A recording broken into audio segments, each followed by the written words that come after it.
الرجیم بسم اللہ الرحمن الرحیم الحمد للہ رب العالمین الرحمن الرحیم مالک یوم الدین ایاک نعبد و ایاک نستعین اہدنا الصراط المستقیم صراط الذین انعمت علیہم غیر المغضوب علیہم ولا الضالین آمین بسم اللہ الرحمن الرحیم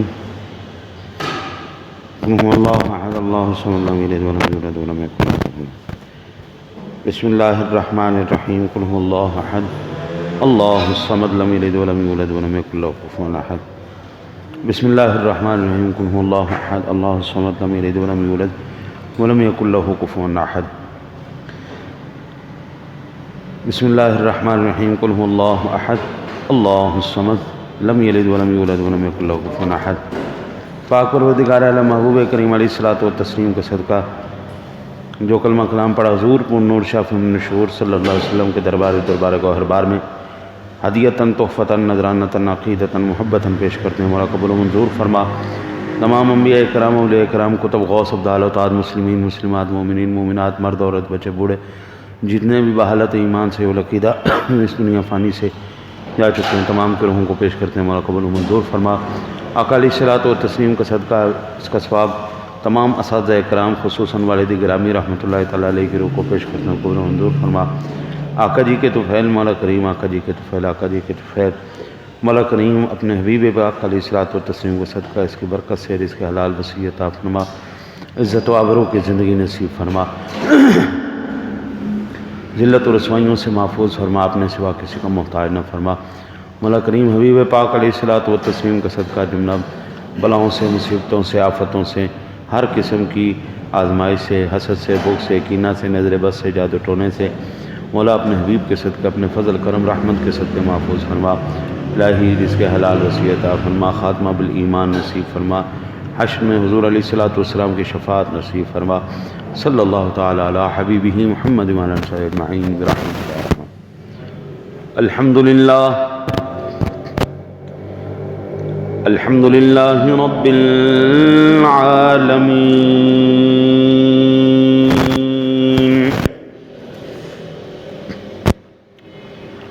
والصلاة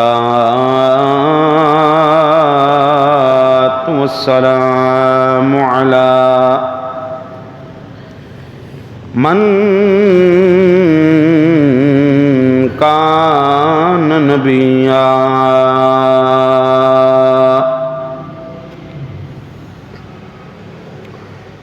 على من كان نبيا وآدم بين الماء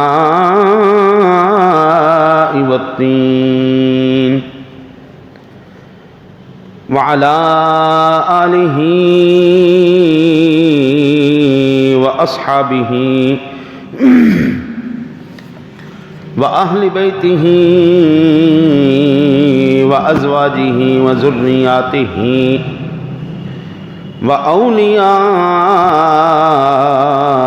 ملته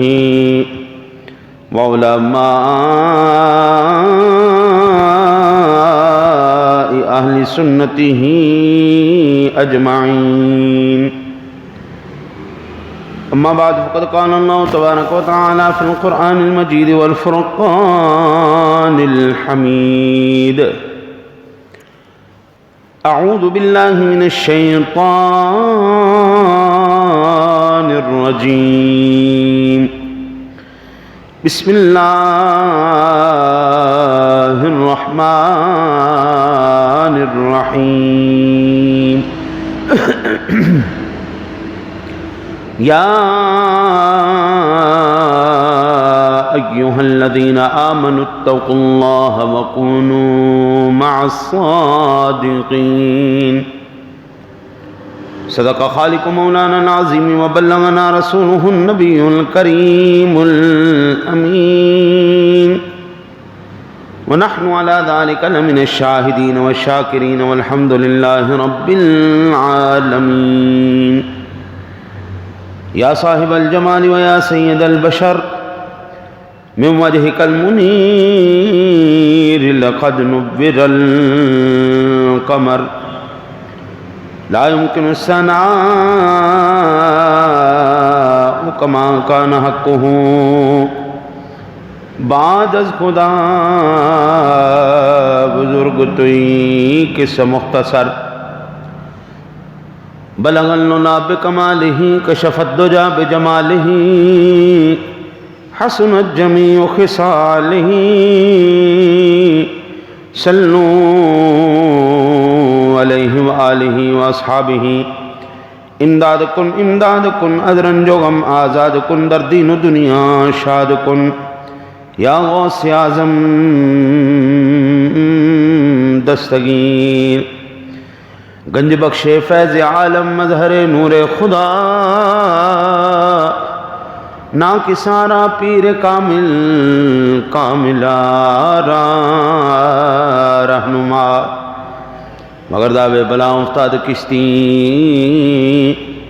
امداد کن یا معین الدین چشتی فریدہ دستگینہ بادشاہ مرشدہ خواجہ بطفیل رحمت للعالمین نظر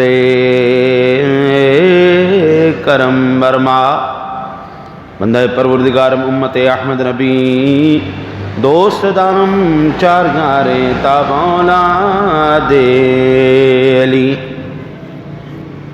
مذہب حنفیہ دارم ملت حضرت خلیل خاک پائے غوث اعظم زیر سایہ ہر ولی ان اللہ و ملائکتہ یصلون علی النبی یا ایہا الذین آمنوا صلوا علیہ وسلموا تسلیما الصلاة والسلام علیکہ یا سیدی یا رسول اللہ وعلى آلك وأصحابك يا سيدي يا حبيب الله الصلاة والسلام عليك يا سيدي يا نبي الله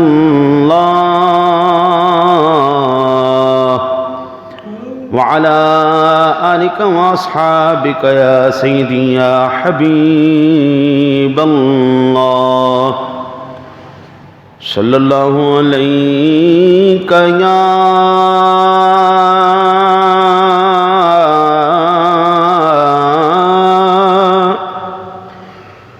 رسول اللہ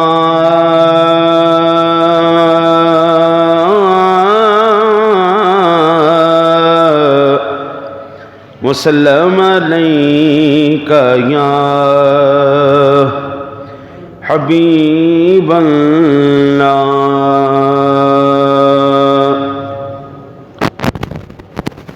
واہ کیا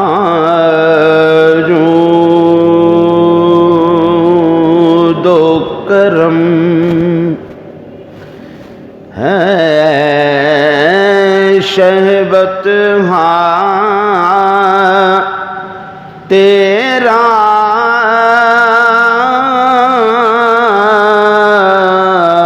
واہ کیا جود و کرم ہے شہبت ہاں تیرا نہیں سنتا ہی نہیں مانگنے والا تیرا نہیں سنتا ہی نہیں مانگنے والا تیرا واہ کیا جود و کرم اور دارے چلتے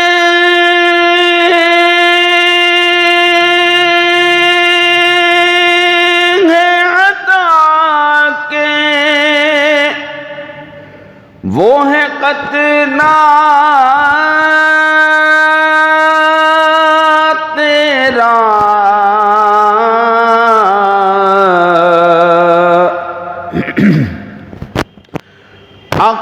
رسول اللہ دھارے چلتے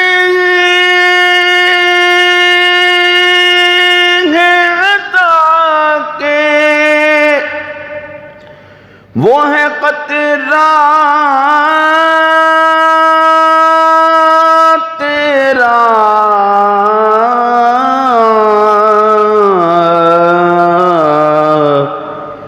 تارے کھلتے ہیں سخا کے، وہ ہے ذرہ تیرا،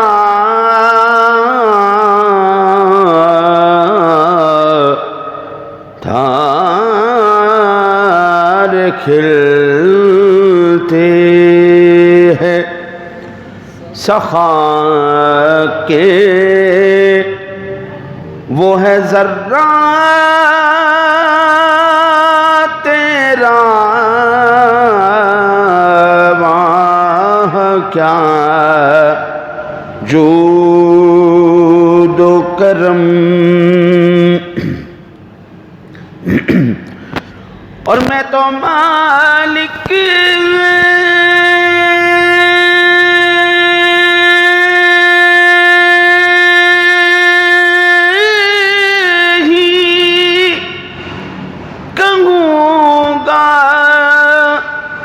کہ وہ مالک کے حبیب،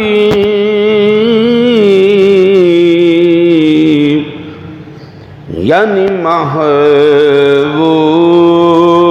و محب میں نہیں میرا تیرا،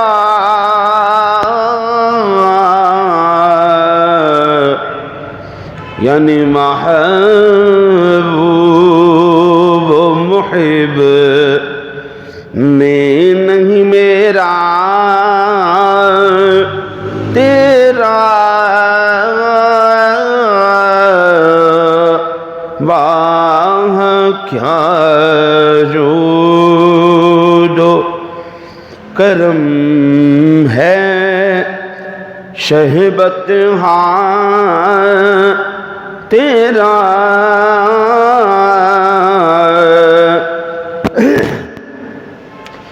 اور تیرے ٹکڑوں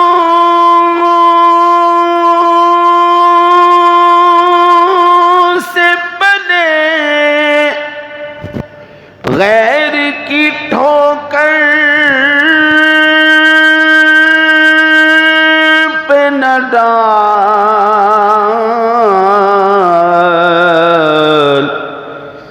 جھڑکیاں کھائیں کہاں چھوڑ کے صدقہ تیرا،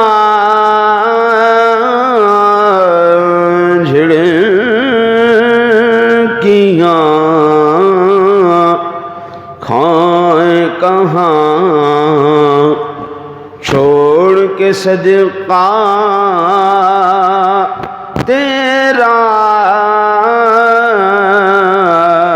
واہ کیا جود و کرم، اور مفت پالا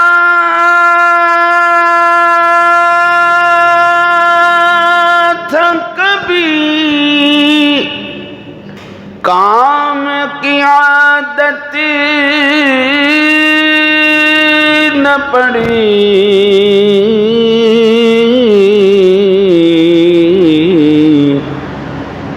اب عمل پوچھتے ہو، ہائے نکما تیرا، اب عمل پوچھتے ہو، ہائے نکما تیرا،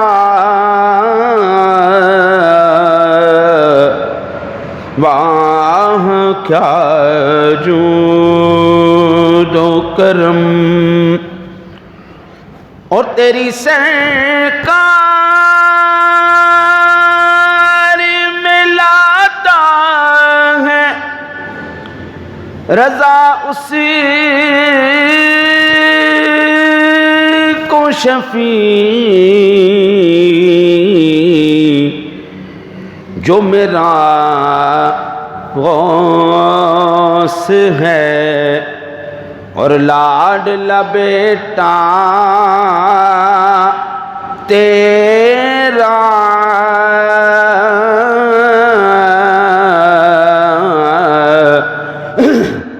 جو میرا غوث ہے اور لاڈلا بیٹا تیرا واہ کیا جود و کرم ہے شہبت تیرا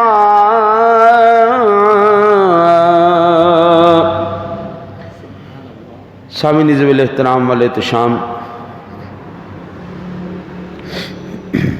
اللہ وحدہ لا شریک کے پاک کلام کی تلاوت اور محبوب کریم علیہ الصلوۃ والتسلیم کی بارگاہ مقدسہ میں ہدیہ عقیدت پیش کرنے کے بعد سب سے پہلے دعا گو ہوں اللہ اپنے حبیب کریم علیہ الصلوۃ والتسلیم کا صدقہ حق اور سچ کہنے کی توفیق عطا فرمائے، اور حبیب کریم علیہ الصلوۃ والتسلیم کے صدقے میں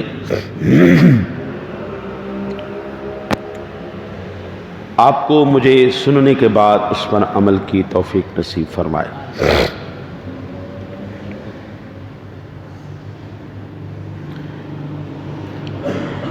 اللہ کے پاک کلام سے ایک آیہ مبارکہ تلاوت کرنے کا شرف حاصل کیا، جو پچھلے مسلسل چند جمعوں سے تلاوت کرنے کا شرف حاصل کر رہا ہوں، اور اسی ضمن میں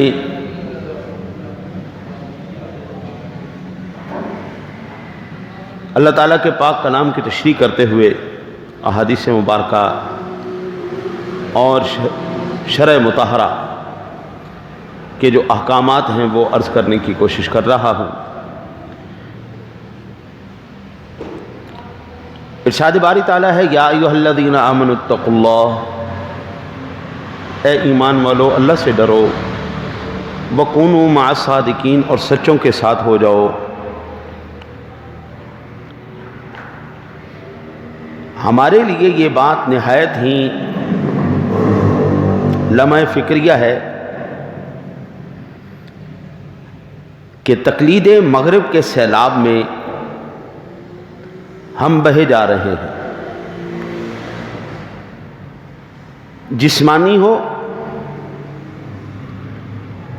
جسمانی طور پر تو ہم آزاد ہو ہی چکے ہیں، لیکن ذہنی طور پر بھی ہم مغرب کی غلامی میں جکڑے ہوئے ہیں۔ یہود و نصارہ کے نقش قدم پر چلنے کا ہم نے نام ترقی رکھ لیا ہے۔ ہماری بہو بیٹیوں کے سر ننگے اور فیشن عروج پر پہنچ چکے ہیں۔ اسلامی اصول و شعار قدامت پسندی، دقیانوسی، معاذ اللہ، اور نہ جانے کیا کیا سمجھے جانے لگے ہیں۔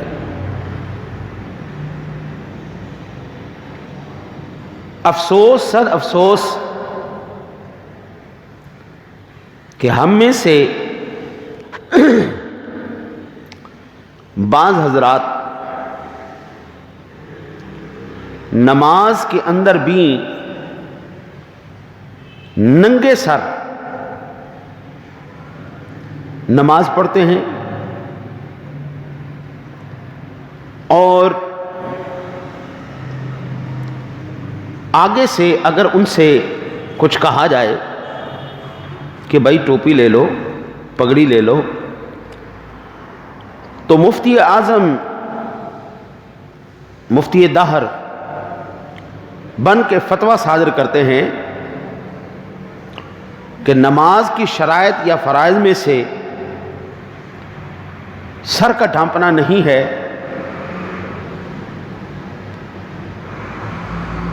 تو میں یہ عرض کرتا ہوں کہ اگر صرف فرائض اور شرائط پہ آپ جاتے ہیں تو نماز کی شرائط میں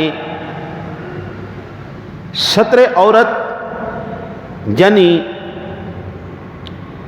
ناف سے لے کے گھٹنوں تک یہ ڈھانپنا ضروری ہے. تو پھر کچھا پہن کے نماز پڑھ لیا کرو. بندہ کچھا پہن کے نماز پڑھ لے. قمیض کی تکلیف کیوں کرتے ہیں؟ لمبی تہبند خالی پہن کر نماز پڑھ لیا کریں. باقی تکلفات کیوں؟ یہاں سے آپ اندازہ فرمائیں اللہ وحدہ لا شریک نے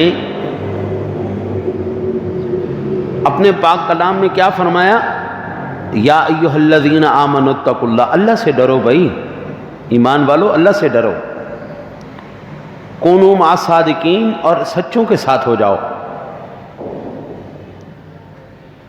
مؤدبانہ یہ گزارش ہے میری کہ وحدہ لا شریک جل جلالہ نے اس کو اس قدر معمولی نہیں بنایا کہ جناب اتنی معمولی سی بات کر دی جائے نماز ہو ہی جاتی ہے نا جی. اب میں چند جواز کے لیے عرض کر دوں. ننگے سر نماز پڑھنا، پہلی دلیل جو جواز کے لیے ہے، اگر کوئی عالم دین کبھی یہ عمل صرف اس لیے کرے کہ عوام الناس کو علم ہو جائے کہ بوجہ مجبوری نماز پڑھنا جائز ہے، تو اس میں کوئی گناہ نہیں. ایک وجہ ہوگی جواز کی. دوسری ہے جی محض سستی اور کاہلی. اگر محض سستی اور کاہلی کی وجہ سے نماز ننگے سر پڑتا ہے تو یہ گناہ ہے، کیونکہ نماز میں سستی کرنا منافقت کی علامت ہے. ارشاد باری تعالیٰ ہے جی سورہ نساء میں وَإِذَا قَامُوا إِلَى الصَّلَاةِ قَامُوا قُصَالَىٰ. جب وہ نماز ادا کرنے کے لیے کھڑے ہوتے ہیں تو سستی کے ساتھ ہارے ہوئے جی سے کھڑے ہوتے ہیں. یہ ارشاد باری تعالیٰ. دوسرے مقام پر سورہ توبہ میں ارشاد فرمایا جی وَلَا يَأْتُونَ الصَّلَاةَ إِلَّا وَهُمْ كُسَالَىٰ. وہ نماز پڑھنے کے لیے نہیں آتے مگر ہارے ہوئے جی سے.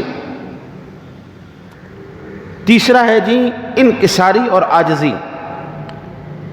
جیسا کہ احرام کی حالت میں محرم اپنی وضع قطع خورد و نوش کھانے پینے اور افعال کے ذریعے بارگاہ رب العزت میں انتہائی عاجزی اور انکساری کا مظاہرہ کرتا ہے،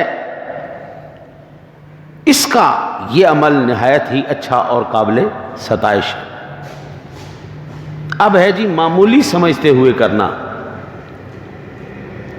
کوئی شخص یہ کہے کہ نماز کون سی اتنی اہم عبادت ہے جس کے لیے اتنا اہم اہتمام اور تکلف کروں، تو معاذ اللہ جل جلالہ نہیں بلکہ یقین یہی رکھنا چاہیے کہ نماز نہایت ہی اہم ترین عبادت ہے، اس سے کوئی بھی صاحب ایمان انکار نہیں کر سکتا. اس کا انکار کفر ہے. اب رہی یہ بات کہ کون کس نیت سے نماز ننگے سر پڑتا ہے، اس کا علم صرف اللہ جل شانہ کو ہے، چونکہ عادتاً سر ڈھانپے رکھنا رسول اکرم، رسول محتشم، نور مجسم کی سنت مبارکہ ہے. صحیح بخاری شریف کے اندر حضرت سیدنا عمر فاروق اعظم فرماتے ہیں وَإِذَا وَسَّعَهُ اللَّهُ وَإِذَا وَسَّعَ اللَّهُ فَأَوْسِعُوا، جب اللہ تعالیٰ تمہیں وسعت دے تو وسعت اختیار کرو۔ حضرت رکانہ رضی اللہ تعالیٰ عنہ سے روایت ہے کہ میرے آقا نبی اکرم صلی اللہ علیہ وسلم نے فرمایا، ہمارے اور مشرکین کے درمیان ٹوپیوں پر امامہ باندھنے کا فرق ہے۔ سنن ابو داؤد شریف اور جامع ترمذی شریف کی حدیث پاک۔ حضرت عمرو بن حریث سے روایت ہے کہ میں نے جناب رسول اللہ صلی اللہ علیہ وسلم کو منبر پر تشریف فرما دیکھا، آپ صلی اللہ علیہ وسلم کے سر انور پر امامہ شریف تھا۔ صحیح مسلم شریف کتاب الحج۔ حضرت انس رضی اللہ تعالیٰ عنہ سے روایت ہے کہ میں نے جناب رسالت مآب صلی اللہ علیہ وسلم کو وضو فرماتے ہوئے دیکھا، آپ صلی اللہ علیہ وسلم کے سر انور پر قطر نامی بستی کا بنا ہوا امامہ یعنی پگڑی شریف تھی۔ آپ صلی اللہ علیہ وسلم نے اپنے دست مبارک کو دوسری روایت میں دونوں ہاتھوں کو امامہ شریف کے نیچے داخل فرمایا اور سر انور کی اگلی جانب کا مسح فرمایا، اس طرح کہ نہ ہی امامہ شریف کو کھولا اور نہ ہی سر انور سے اتارا۔ اسی طرح حضرت حسن بصری رضی اللہ تعالیٰ عنہ سے روایت ہے کہ آقا کریم علیہ السلام کی ذات گرامی کہ صحابہ کرام سخت گرمیوں میں بھی پگڑی اور ٹوپی پر سجدہ کرتے تھے۔ بخاری شریف کتاب الصلاۃ۔ حضرت عبداللہ بن عمر رضی اللہ تعالیٰ عنہ سے روایت ہے کہ جناب رسالت مآب صلی اللہ علیہ وسلم جب امامہ شریف باندھتے تو اس کا شملہ اپنے کندھوں کے درمیان لٹکاتے۔ ترمذی شریف باب ہے ابواب اللباس۔ یہ چند احادیثیں میں نے عرض کی ہیں اور امید کرتا ہوں کہ اللہ تعالی ہمیں سمجھنے کی توفیق عطا فرمائے۔ ایک تو یہ ہو گئی جی 61 نمبر کی، ننگے سر نماز پڑھنا، ننگے سر کھانا خلاف سنت ہے۔ وہ راستہ جو سنت کو چھوڑ کر جس پر چلا جائے اللہ کبھی ایسے بندے کو ولایت نہیں عطا فرماتا۔ پھر ہے جی ننگے سر بیت الخلاء میں جانا۔ حضرت صدر الشریعہ بدر الطریقہ حضرت علامہ مولانا مفتی محمد امجد علی اعظمی علیہ الرحمت القوی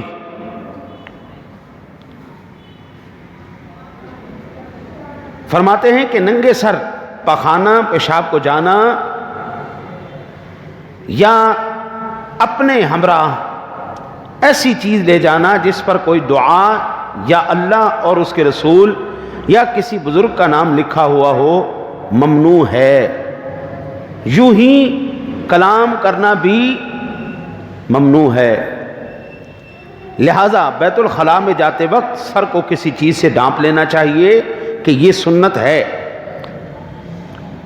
مفسر شہیر حضرت حکیم الامت مفتی احمد یار خان صاحب علیہ الرحمت الحنان فرماتے ہیں سر ڈھک کر پاخانے جانا سنت ہے، ننگے سر پاخانے جانے والا سنت میں عمل نہ کر سکا۔ آگے ہے جی ننگے سر کھانا۔ آپ نے انشاءاللہ ابھی جو میں احادیث مبارکہ سے مختصر طور پر حدیثوں کا خلاصہ میں عرض کرتا چلا جاؤں گا۔ مکمل تفصیل پڑھنی ہو تو میں حدیث کا نمبر عرض کر دوں گا۔ ابھی تک آپ نے اس طرح ترتیب سے کھانے کے آداب پر احادیث نہیں سنی ہوں گی۔ کھانے کے آداب کیا ہیں جی؟ سب سے پہلا صحیح بخاری شریف کی حدیث پاک کا خلاصہ ہے جی، پہلی جلد میں ہے۔ کریم آقا جی علیہ السلام نے فرمایا تمہارا کھانے کا مقصد یہ ہو کہ مجھے اس سے اللہ تعالی قوت جسمانی عطا فرمائے گا، توانائی عطا فرمائے گا، تاکہ میں اللہ کے احکامات کی پیروی پر عمل پیرا ہو سکوں۔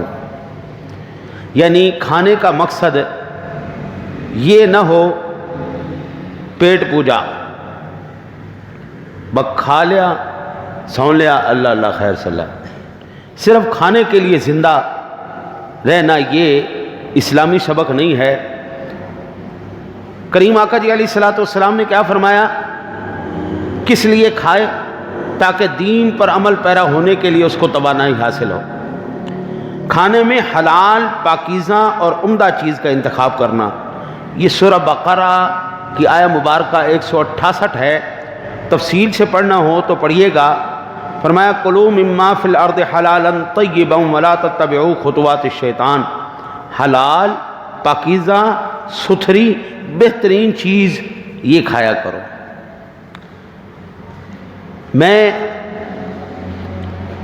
رات کو ایک ساتھی سے ملا، انہوں نے کہا جی ہم نے لندن میں ہوتے ہیں، ہماری کمپنی ہے، ہمارا ایک انگریز باس تھا اور اس نے ہماری دعوت کی بڑی عالی شان، سور کا گوشت رکھا، شراب رکھی، اس نے کہا جی آؤ بسم اللہ شروع کرو۔ تو کہتے جی ہم 7 لوگ تھے، ہم وہاں سے صرف یہ کہہ کے اٹھ گئے کہ ہمارے اللہ اور اس کے رسول کا حکم نہیں ہے یہ کھانا۔ وہ کہتا آپ میری توہین کر رہے ہیں، آپ میری انسلٹ کر رہے ہیں، میرا پیسہ لگا ہوا، میں نے اتنے بڑے ہوٹل میں آپ کے لیے صرف آپ لوگوں کے لیے یہ اہتمام کیا ہے اور تم لوگ میرا پیسہ بھی ضائع کرنا چاہتے ہو اور میری توہین بھی کر رہے ہو نہ کھا کے۔ انہوں نے کہا تیری توہین ہمیں برداشت ہے، تیری ناراضگی ہمیں برداشت ہے، اللہ رسول کی ناراضگی ہم برداشت نہیں کر سکتے۔ کہتے جی ہم اٹھ کے باہر آ گئے، اس نے آ کے معذرت کی، معذرت کرنے کے بعد پھر اسلامی اور حلال کھانا منگوا کے ہمیں دیا۔ قرآن کہتا ہے کہ ایک دفعہ ارادہ تو کر، اللہ شہبازوں کو شہبازوں کی خوراک دیتا ہے، اللہ مرداروں کو مردار کی خوراک دیتا ہے۔ مردار ہمیشہ مردار ہی کھائے گا، شہباز ہمیشہ شکاری کھائے گا۔ مسلمان ایک دفعہ ایمان مضبوط کر کے دیکھے، یار ابو جہل کی مٹھی میں اگر کنکریاں بول سکتی ہیں، کیا ہم جیسے اللہ اور اس کے رسول کی گواہی دیں صدق کے دل سے، تو کیا اللہ ہمارے لیے نظام نہیں بدل سکتا؟ بے شک یہ ممکن ہے۔ تیسرا جی ٹیک لگا کر کھانا، یہ آپ نے تفصیل سے حدیث پاک پڑھنی ہو تو صحیح بخاری شریف کی 5398 نمبر پر انٹرنیشنل نمبر کے مطابق یہ حدیث پاک ہے، حضور نے اسے منع فرمایا ہے، ٹیک لگا کر نہیں کھانا۔ میرے آقا نبی اکرم صلی اللہ علیہ وسلم نے کھڑا ہو کر کھانا کھانے سے آپ نے منع فرمایا۔ یہ حدیث تفصیل سے پڑھنی ہو تو صحیح مسلم شریف کی 2024 نمبر پر یہ حدیث پاک ہے۔ کھانے کی نشست پر جب اہل علم اور بڑے موجود ہوں تو احتراماً ان کے کھانا شروع کرنے کا انتظار کرنا چاہیے۔ جب بڑے لوگ علماء بیٹھے ہوں تو یہ نہیں کہ آتے ساتھ ہی گپا گپ ان کا انتظار کرے، جب وہ شروع کر لے پھر وہ شروع کرے۔ یہ حدیث تفصیل سے پڑھنی ہو تو سنن ابی داود کے اندر یہ حدیث پاک 3766 نمبر پر آپ کو ملے گی۔ کھانا ٹھنڈا کر کے کھانا باعث برکت ہے، یہ سنن دارمی کے اندر مکمل حدیث پاک آپ کو ملے گی 2211 نمبر پر۔ کھانے کے دوران ہڈیاں اور گٹھلیاں علیحدہ برتن میں رکھنی چاہیے، یہ حدیث پاک صحیح مسلم شریف کی 2042 نمبر پر حدیث پاک ہے جی۔ کھانے والی چیزیں انگور، کھجور وغیرہ اجزاء کی صورت میں ہوں تو ایک وقت میں ایک ہی پیس اٹھانا چاہیے۔ یہ حدیث پاک آپ نے تفصیل سے پڑھنی ہو تو صحیح بخاری شریف کی 5446 نمبر پر حدیث پاک آپ کو تفصیل سے ملے گی۔ یہ نہیں گچھا آیا سارے ہی ہاتھ میں. ہاں جی کھجوریں آئیں پورا مٹھی بھر لیا ہے نہیں. خاص کر اب تو کرونے نے سب کچھ گڑبڑ کر دیا. جب ہم افطاری کرتے تھے نا جی تو جب الحمدللہ ابھی یہاں پر تو نظام ہی کوئی نہیں ہے, کوئی ایسا سوچ بیچاری کوئی نہیں ہے, اللہ تعالیٰ ہدایت نصیب فرمائے. ہم اپنی جامع مسجد عمر میں ایک وسیع لنگر شریف کا اہتمام کرتے افطاری میں خاص کر, اور جو معتکفین آتے تھے ان کا سحری بھی افطاری بھی سارا انتظام کر وسیع لنگر لگا دیا جاتا تھا, بڑا دسترخوان بچھا. تو پھر بعض اوقات بڑے چھوٹے تو چھوٹے کرتے ہی بچے, تو بڑے بڑے بھی ایسے مٹھا بھرنا سیدھا, تو کئی مجاہد اپنی گود میں بھی رکھ لیتے تھے. یہ کھانے کے آداب نہیں ہیں, رسول اللہ صلی اللہ علیہ وسلم نے یہ آداب نہیں سکھائے. کھانا اکٹھے ہو کر کھانا باعث برکت ہے. یہ حدیث پاک مسند امام احمد کے اندر 16,078 نمبر پر حدیث پاک موجود ہے. کھانے کو ہاتھ سے توڑ کر کھانا چاہیے. سخت ہونے کی صورت میں دانتوں سے نوچ کر کھانا بھی درست ہے. یہ صحیح بخاری شریف کے اندر حدیث پاک آپ کو ملے گی. اچھا جی, کھانے میں عیب نہیں نکالنا چاہیے. دل نہ مانے تو خاموشی سے چھوڑ دینا بہتر ہے. صحیح بخاری شریف کے اندر 3,563 نمبر پر یہ حدیث پاک موجود ہے جی. اگر کھانے کا لقمہ نیچے گر جائے تو اٹھا کر صاف کر کے کھا لینا چاہیے. یہ صحیح مسلم شریف کی 2034 نمبر حدیث پاک ہے. ہمارے ہاتھ سے لقمہ گر گیا, وہ گندا ہو گیا گندا ہو گیا گندا ہو گیا. یہ اسلامی تہذیب نہیں ہے. کریم آقا جی علیہ الصلوۃ والتسلیم کی ذات گرامی گھر میں جلوہ گر ہوئے اور ایک روٹی کا ٹکڑا آپ نے نیچے گرا ہوا دیکھا, آپ نے اٹھا کے ارشاد فرمایا عائشہ اس کی قدر کیا کرو, جس سے اللہ چھین لے اس کو نہیں دوبارہ عطا فرماتا. ہاں تو لقمہ گر جائے اس کو اٹھائیے, صاف کیجئے, اس کو پھر اپنا تناول کر لیجئے. یہ حضور سرور کائنات صلی اللہ علیہ وسلم کا حکم بھی ہے, عمل بھی ہے. میں نے آپ کو عرض کیا کہ یہ کہاں پہ ہے, یہ صحیح مسلم شریف میں ہے 2034 نمبر پر حدیث پاک. اگر کوئی دوسرا مسلمان بھائی کا کھانا کوئی بھائی کھانا کھلائے تو یہ دعا دینی چاہیے, اللہم بارک لہم فیما رزقتہم واغفر لہم وارحمہم. یہ سنن ابو داؤد شریف کے اندر حدیث پاک ہے 3,729 نمبر پر. اور میرے آقا نبی اکرم صلی اللہ علیہ وسلم نے یہ جو کھانے کے آداب ارشاد فرمائے, ان میں اب آپ کو صرف اشارتاً میں عرض کرتا چلا جاتا ہوں کیونکہ وقت کے دامن میں اتنا مزید وقت نہیں ہے. کھانے کے دوران میں نامناسب آوازیں نہیں نکالنی چاہیے کیونکہ یہ بعض طبیعتوں پر ناگوار گزرتی ہیں. منہ کو چاہے بھی نا کر کے یہ آوازیں نامناسب آوازیں جو ہے یہ بالکل درست نہیں, آداب میں نہیں. کھانے کے دوران کھانسی آنے کی صورت میں اٹھ کر ایک طرف ہونا چاہیے, نہیں تو کم از کم اس کھانے کے اوپر نہ کھانسے. کھانے کے دوران ایسے موضوعات پر گفتگو نہ کرے جن سے انسان طبعاً گھن محسوس کرتا ہو. اور دسترخوان پر بیٹھنے سے پہلے ہاتھوں کو اچھی طرح دھونا چاہیے. یہ کس نے کہا؟ رسول کائنات نے کہا. یہ حدیث کہاں ہے؟ سنن نسائی میں 256 نمبر پر یہ حدیث ہے پاک. کھانے کے برتن کو قریب کر لینا چاہیے. یہ جامع ترمذی کی 1857 نمبر پر حدیث پاک ہے. کھانے کی ابتدا میں بسم اللہ الرحمن الرحیم وعلی برکت اللہ. اچھا جی, یہ پڑھنی چاہیے, بسم اللہ شریف سے ابتدا کرنی چاہیے. یہ حدیث پاک میں بسم اللہ اولہ و آخرہ, یہ سنن ابو داؤد شریف کے اندر 3767 نمبر پر حدیث پاک ہے.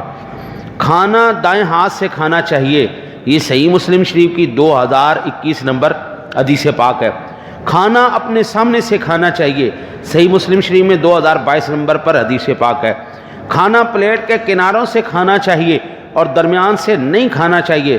سنن ابو داؤد شریف میں 3773 نمبر پر حدیث پاک ہے. کھانا 3 انگلیوں سے کھانا چاہیے اور آخر میں ان انگلیوں کو چاٹ لینا چاہیے. صحیح مسلم شریف 2034 نمبر پر حدیث پاک ہے، کھانے سے فراغت پر ہاتھوں کو صاف کرنے سے پہلے چاٹ لینا چاہیے۔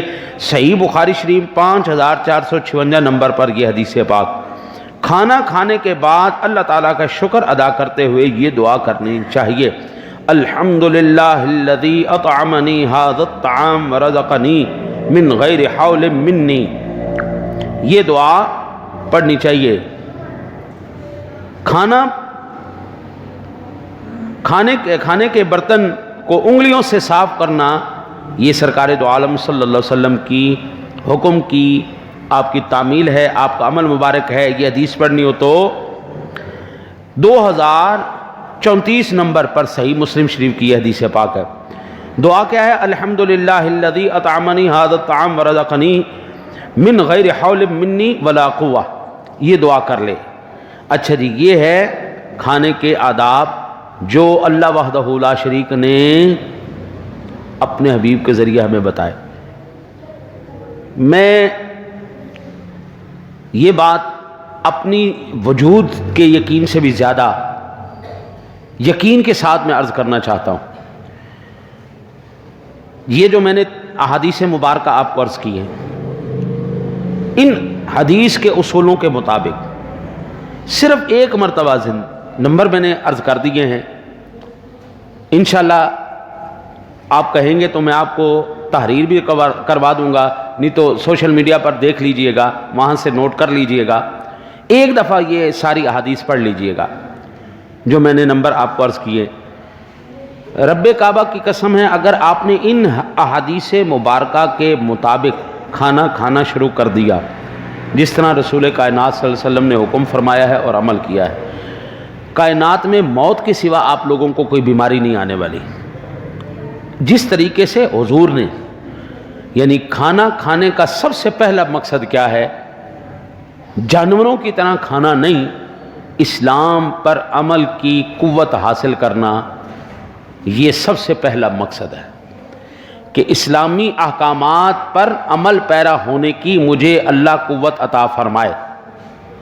یہ کھانا سادہ لفظوں میں بھوک رکھ کے کھانا، یہ سب سے پہلی نیت ہونی۔ پھر سرکار دو عالم صلی اللہ علیہ وسلم اور اللہ کے احکام پر عمل کرنا۔ اچھا جی، یہ وہ چیزیں ہیں جو ان آداب سے کھانا کھانا شروع کر دے وہ اللہ کا ولی ہے۔ جو ان کھانا کھانے کے آداب سے محروم ہے وہ اللہ کا ولی نہیں ہو سکتا۔ اچھا جی، لگے ہوئے کھانے میں دیر کرنا، یہ امام برہان الدین زرنوجی نے یہ نقل کیا ہے کہ وہ کہتے ہیں کہ اس سے تنگ دستی پیدا ہوتی ہے۔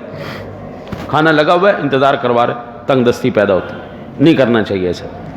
براہنہ سر، ننگے سر بازار میں پھرنا، عورتوں کا ننگے سر رہنا، اجنبیوں کے سامنے اس حالت میں آنا جانا، یہ سب حرام حرام حرام ہے۔ ایسا بندہ بھی، ایسی عورت بھی اللہ کی ولی یا ولیہ نہیں ہو سکتی۔ سجدہ تلاوت نہ کرنا، ہاں یہ میں نے بڑا دیکھا ہے، خاص کر قاریوں میں اور خاص کر رمضان شریف کے اندر جب تلاوت کر رہے ہوتے ہیں نا جی، تو بعض تو اللہ کے نیک بندے سجدہ کر لیتے ہیں، لیکن بعض سجدہ نہیں کرتے جی، بعد میں کریں گے جی، کٹھے کر لیں جی ایک دفعہ، کٹھے کرنے کے بعد جب 14 کے 14 سجدے ہو جائیں گے پھر کٹھے ادا کر لیں گے، پھر کیا ہوتا ہے بھول جاتے ہیں، سجدہ نہیں کرتے، کر لیں گے یار، کر لیں گے، ابھی ٹائم تو ہے نا، کر لیں گے۔ تو سجدہ تلاوت نہ کرنے والا بھی اللہ کا ولی نہیں ہو سکتا۔ سجدہ تلاوت نہ کرنا باوجود اس کے کہ باوضو ہے، ایک ہے وضو ٹوٹ گیا وہ الگ بات، وہ ایک عذر ہے۔ پھر تلاوت قرآن کے دوران آیت سجدہ ہی تلاوت نہ کرنا کہ بھئی یہ میں آیت نہیں پڑھتا، جب آیت نہیں پڑھوں گا سجدہ تلاوت نہیں مجھ پہ واجب ہوگا۔ دوسرے شخص کا کنگا یہ استعمال کرنا، یہ بھی جو ہے وہ جائز نہیں ہے۔ سرکار دو عالم صلی اللہ علیہ وسلم خود اپنا کنگا استعمال فرمایا، آپ سرکار کا علیحدہ کنگا ہوتا تھا، آپ سرکار کسی کا کنگا استعمال نہیں ہوتا، آریتن مجبوراً کرنا پڑ جائے تو اس کے بال اور آپ کے بال اکٹھے نہیں ہونے چاہیے، ایک دوسرے میں نہ الجھے۔ حوض میں یا تالاب یا بہتے پانی میں پیشاب کرنا، ایسا کرنے والا بھی اللہ کا ولی نہیں ہو سکتا۔ مجھے ایک ساتھی نے کہا کہ میں تو کبھی نہانے نہیں گیا سوئمنگ پول میں، کہہ رہے ہم جاتے تھے تو ہم اس کے اندر پیشاب کر کے آ جاتے تھے۔ حوض میں، تالاب میں، چلتے پانی میں پیشاب کرنا، ایسا بندہ اللہ کا ولی نہیں ہو سکتا۔ اس سے نسیان کی مرض پیدا ہوتی ہے، بھولنے کی بیماری پیدا ہوتی ہے۔ ایک اور بات ذہن میں آ گئی، شکوت الی وکیع سوء حفظی فاوصانی الی ترک معاصی۔ کہتے ہیں جی شاگرد نے اپنے استاد سے شکایت کی، یاد کچھ نہیں رہتا، جو یاد کرتا ہوں بھول جاتا ہوں۔ ابھی 2 منٹ پہلے چیز رکھی بھول گئی، ابھی 2 منٹ پہلے یاد کیا بھول گیا۔ تو انہوں نے آگے سے کمال جواب دیا، فاوصانی الی ترک معاصی، انہوں نے کہا گناہوں کو چھوڑ دے تیرا حافظہ مضبوط ہو جائے گا، گناہوں کو چھوڑ دے تیرا حافظہ مضبوط ہو جائے گا۔ سارا دن ہم فلمیں، ڈرامے اور ٹی وی، موبائل دیکھیں تو ہمارے دماغ میں کہاں اللہ کا نور ہے نا۔ فَإِنَّ الْعِلْمَ نُورٌ مِّنْ إِلَٰهٍ، یہ اللہ کا نور ہے، اور اللہ کا نور کبھی بھی گناہگار کے دل میں، گناہگار کے دماغ میں نہیں رہتا۔ اچھا جی، دولت بے زوال ایک کتاب ہے، اس کے اندر بڑے بڑے قیمتی مفید مشورے انہوں نے اس میں تحریر کیا ہوئے ہیں اور باتیں لکھی ہوئی ہیں، وہ آپ پڑھیے گا انشاءاللہ مزہ آئے گا۔ آج 70 نمبر تک ہم کر کے ختم کرتے ہیں، پھر انشاءاللہ زندگی رہی تو اس سے آگے لے کے چلیں گے۔ نہانے کی جگہ پر پیشاب کرنا یہ حدیث پاک میں بھی منع ہے، ایسا کرنے والا بھی اللہ کا ولی نہیں ہو سکتا۔ برہنہ ہو کر سونا، ننگے ہو کے سونے والا۔ میں آپ کو مزے کی بات بتاؤں، میں جب یہ ساری چیزیں پڑھ رہا تھا نا تو ظاہری بات ہے پھر کتابوں سے، دیگر کتابوں سے بھی، قرآن پاک سے بھی، حدیث پاک سے بھی اس کی تحقیق کر رہا تھا۔ کیا لندن سے وہ نکلتا ہے ایک میگزین، لندن سے میگزین نکلتا ہے، اس میگزین کے اندر انہوں نے یہ بات تحریر کی ہے جی کہ جو بندہ ننگے ہو کے سوتا ہے، یہ ظاہری بات ہے لکھنے والا عیسائی ہے، ننگے ہو کے سوتا ہے، وہ اس کے میڈیکلی وہ بہت اچھی بات ہے، اور وہ اپنے آپ کو بڑا ہلکا ہلکا محسوس کرتے ہیں اور ان کو اچھی نیند آتی ہے۔ میں نے کہا خدا کی قسم ہے، رب کعبہ کی قسم ہے، اس بات میں کبھی برکت، سکون اور آرام ہو ہی نہیں سکتا جس کی مخالفت میرے نبی نے کی ہو۔ رب کعبہ کی قسم ہے۔ وہ ایک ہمارے ساتھی کو کسی ڈاکٹر نے کہا کہ یہ شراب تھوڑی سی ٹونک کے طور پر پی لو، آپ کا گلا ٹھیک ہو جائے گا، یہ جو ٹھوں ٹھوں اور کھانسی آپ کو لگی رہتی ہے یہ آپ کی چھاتی صاف کر دے گی اور آپ کا گلا صاف کر دے گی، یہ تھوڑی شراب پیو۔ رب کعبہ کی قسم ہے، رب نے شراب میں کوئی برکت نہیں رکھی، اس میں شفا نہیں رکھی۔ قرآن کہتا ہے میں ضمانہ دیتا ہوں وَنُنَزِّلُ مِنَ الْقُرْآنِ مَا هُوَ شِفَاء، قرآن میں اللہ نے شفا رکھی ہے، حلال میں اللہ نے شفا رکھی ہے۔ اللہ نے اگر حرام میں شفا رکھی ہوتی تو سور یہ 21 بچے پیدا کرتی ہے، 12 بچے کتیا پیدا کرتی ہے، ریوڑ ان کے نظر آنے چاہیے تھے، بکریوں کے ریوڑ نظر نہیں آنے چاہیے تھے۔ بکریوں کے ریوڑ کیوں نظر آتے ہیں؟ باوجود اس کے کہ وہ ذبح بھی ہوتے ہیں، صدقے پہ بھی بکرا، قربانی پہ بھی بکرا، عقیقے پہ بھی بکرا، سب جگہ بکرا، اور پھر بھی اس کا ریوڑ نظر آئے کیونکہ اللہ نے حلال میں برکت رکھی ہے، حرام میں اللہ نے برکت نہیں رکھی۔ وہ کام حضور سرور کائنات صلی اللہ علیہ وسلم نے اگر پردے والے مرد کو، پردے والی عورت کو پسند کیا ہے، اللہ نے پسند کیا ہے، تو یار ایمان سے کبھی بھی ننگا رہنے والا کبھی بھی اللہ کا ولی نہیں ہو سکتا۔